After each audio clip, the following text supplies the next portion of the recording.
मी माझी सहसचिव आणि सरकारी अधिकारी होतो, जेव्हा रिटायर झालो तेव्हा हे 90 महिन्याचं पोट आणि असा 11 चेहरा आणि 2-3 वर्षात मरणार, हे असं धारणा घेऊन बाहेर पडलो.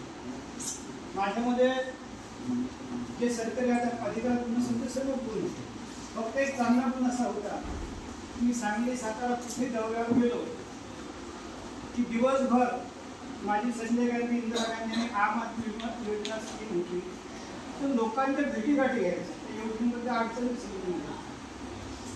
आणि अशा रीतीनं हे जे हसन मुश्रीफ साहेब आहेत यांनी 26 जानेवारी 2012 रोजी माझ्यावर भाष्य केलं बुलढाण्याला की वाघसारखे ड्युटीचे चिकाटीच्या अधिकारी आवश्यकता ठेवलेले होते.